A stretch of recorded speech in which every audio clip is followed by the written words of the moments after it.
اعوذ باللہ من الشیطان الرجیم بسم اللہ الرحمن الرحیم الصلاۃ والسلام علیک یا سیدی یا رسول اللہ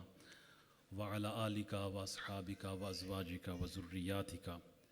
واہل بیتک یا راحت العاشقین۔ انتہائی قابل قدر محترم و ذی احتشام حضرت صاحبزادہ حسن محی الدین قادری صاحب، پیر صاحب گولرہ شریف، مقتدر مشائخ، سجادہ نشینان حضرات،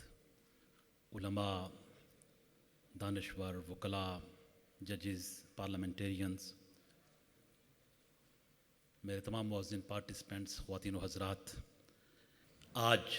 یہ فقید المثال پروقار جو تقریب رونمائی ہے حضرت شیخ الاسلام ڈاکٹر محمد طاہر القادری صاحب کی نئی کتب کے حوالے سے، اس پہ میں دل کے تھاں گہرائیوں سے حضرت شیخ الاسلام صاحب کو، تحریک منہاج القرآن کی انٹائر ٹیم کو، پروگرام کے آرگنائزرز کو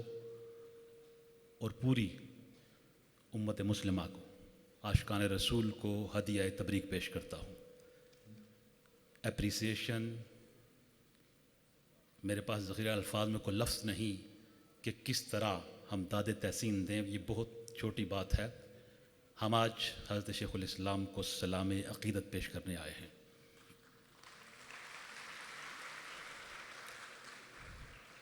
میر آصف اکبر صاحب نے اور نفیس القادری صاحب نے بکس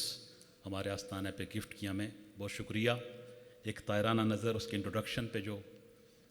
اس پہ ہم نے اس کو دیکھا، میں سمجھتا ہوں کہ ربیع الاول میں سرور کون و مکان صلی اللہ علیہ وسلم کی آمد مسعود کے موقع پہ یہ بہت بڑا تحفہ ہے امت مسلمہ کے لیے، جس میں علم، تحقیق، عشق، محبت، ذوق و شوق اور وہ نور علم کا جو منتقل ہوتا ہے آپ کی تعلیمات کے ذریعہ سے، اس کا اظہار دیکھا گیا۔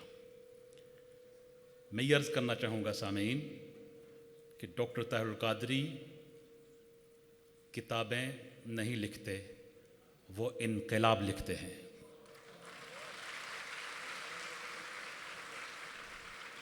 ان کا علم، اب میں چونکہ درگاہ کا خاک نشیں ہوں اس لیے میں اس انداز میں بات کروں گا۔ ان کا علم، اس کے اندر تاثیر ہے، اور پیش رو ہمارے مقرر نے پروفیسر نے بات بھی کی کہ ان کی بکس، نالج، ان کی تحقیق، ریسرچ مختلف کیوں ہے، ہر ایک کا سوچنے کا، تحقیق کا اپنا زاویہ ہے، لیکن ہم جو درگاہ نشیں ہیں وہ یہ سمجھتے ہیں کہ شیخ الاسلام ڈاکٹر طاہر القادری صاحب کا جو ربط اور تعلق ہے حضور سرور کون و مکان کریم آقا و مولا صلی اللہ علیہ وسلم کی ذات گرامی کے ساتھ،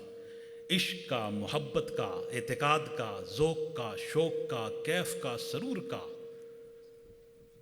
اور وہ جو فنا فی الرسول کی کیفیت ہے دوستو، وہ جا کے علم میں تاثیر پیدا کرتی ہے۔ اور صوفیوں کے ہاں وہ تاثیر کہیں وجد کہلاتی ہے، کہیں حال کہلاتی ہے، کہیں کیف کہلاتی ہے، کہیں سرور کہلاتی ہے، کہیں عشق و مستی کہلاتی ہے، کہیں تانگ سجن کی کہلاتی ہے، کہیں نعرہ مستانہ ہاؤ ہو ہوتا ہے، مختلف انداز ہوتے ہیں، لیکن اس کے بغیر وہ قال مکمل نہیں ہوتا جب تک وہ حال نصیب نہ ہو۔ کوئی مبالغہ آرائی نہیں ہے۔ حضرت ڈاکٹر طاہر القادری صاحب نے وہ ڈائریکشن دی جس میں قال کے ساتھ حال ملتا ہے، آج کی یوتھ کو ملتا ہے، نوجوانوں کو ملتا ہے۔ آج کی جو کنفیوژن کی ورلڈ ہے اس میں آج کی جدید دنیا، میرے پاس بہت سے الفاظ تھے، میں نے اپنا آئی پیڈ آلموسٹ کلوز کر دیا ہوا ہے۔ آج کی جدید دنیا میں جو ماضی کے ہمارے دانشور، اسکالرز، محققین، اس کی زبان میں جدید لینگویج میں ڈاکٹر طاہر القادری صاحب آپ سے مخاطب ہیں، آپ سے بات کر رہے ہیں، آپ تک علم پہنچا رہے ہیں، اور اس کا ریزن صرف ایک ہے میرے نزدیک، وہ میں نے بتا دیا۔ جب تک وہ تعلق نہ ہو، بجھی عشق کی آگ اندھیر ہے، مسلمان نہیں راہ کا ڈیر ہے، وہ تعلق قائم ہو جائے۔ کسی نے لکھا تھا نا، صد کتاب و صد ورق در نار کن، سوئے دل را جانب دلدار کن، کہ کتابوں کو، اوراق کو، کتاب سے، اوراق سے، لائبریریز بھرنے سے بات نہیں بنتی ہے، بات تب بنتی ہے جب علم مفید ہو جائے، علم نافع ہو جائے، جب احیاء العلوم احیائے قلوب کا سبب بنے، اور وہ کام ڈاکٹر طاہر القادری صاحب نے کر دیا ہے۔ عبداللہ گل صاحب کہہ رہے تھے نظریات اور آئیڈیالوجیز کے حوالے سے اس میں گائیڈنس کرنا امہ کی، میں یہ سمجھتا ہوں کہ نظریات کی اس بیٹل فیلڈ کا طاہر القادری فاتح ہے۔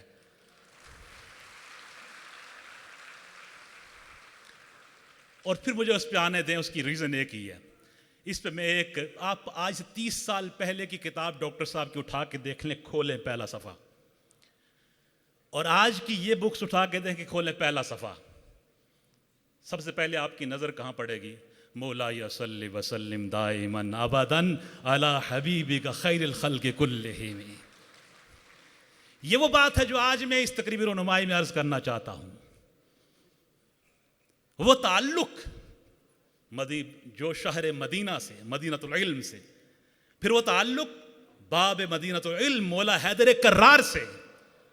پھر وہ تعلق حضور غوث الثقلین شہنشاہ بغداد سے، وہ تعلق بن گیا، پھر رنگ آ گیا، پھر ذوق آ گیا، پھر کیف آ گیا، پھر اللہ تعالیٰ کا کرم ہو گیا، دل بدلنے لگے، قلوب منور ہونے لگے۔ اللہ تعالیٰ اس فیض کو قیامت تک جاری و ساری رکھے۔ صوفیاء ظاہری بات میں علم کا جامع ہوتے ہیں۔ حضرت حجت الاسلام حضرت امام غزالی رحمۃ اللہ علیہ نے ایک مسئلے کو کنکلوڈ کیا ایک بحث میں، وہ فرماتے ہیں یہ صوفیاء، ان کے اچھے طریقے اچھے، اخلاق اچھے، ان سیرتم احسن سیر، ان اخلاقم ازکی الاخلاق، طریقے انداز تربیہ اچھا، اس کا وجہ کیا ہے؟ ولو جمع علم العلماء وحکمت الحکماء وعلم الواقفین علی اسرار الشرع من العلماء، اگر علم، تحقیق، ریسرچ سب کچھ کو اکٹھا کر لو، لیغیر خیر منہ ولیبدل غیر منہ، آپ اس سے اچھا، اس کا بہتر انداز تربیہ اور پیغام رسانی کا سلسلہ تربیہ کا لے کے آئیں، صوفیاء کے طریقے کے مقابل آپ نہیں لا سکتے۔ فرماتے اس کی وجہ کیا ہے؟ وجہ وہی جو پہلے میں بیان کر چکا ہوں۔ فرماتے ہیں وجہ یہ ہے لأن حرکاتہم و سکناتہم کلہم مقتبسۃ من نور مشکاۃ النبوۃ صلی اللہ علیہ وسلم، اس لیے کہ صوفیاء کا اٹھنا بیٹھنا چلنا پھرنا کھانا کلام کرنا، ان کا دائماً سرمدن ہمیشہ کے لیے کریم آقا مولا صلی اللہ علیہ وسلم کی بارگاہ میں تعلق قائم ہو جاتا ہے۔ ڈاکٹر صاحب نے اس طاقت، وہ طاقت قوت عشق محمد کی طاقت کی بنا پہ پاکستان کی نظریاتی طور پہ اس کا دفاع کیا۔ یہاں جو ایکسٹریمزم کی ہیٹ فل آئیڈیالوجیز اس کو ریجیکٹ کیا، امت مسلمہ کو گائیڈ کیا، پیغام پاکستان جو قومی بیانیہ جس روشنی کو عام کر رہا ہے اس کے لیے رہنمائی عطا فرمائی۔ اللہ تعالیٰ اس سرسبز و شاداب گلستان کو آباد رکھے اور فیض کا چشمہ جاری و ساری رہے۔ وما علیہ الا البلاغ۔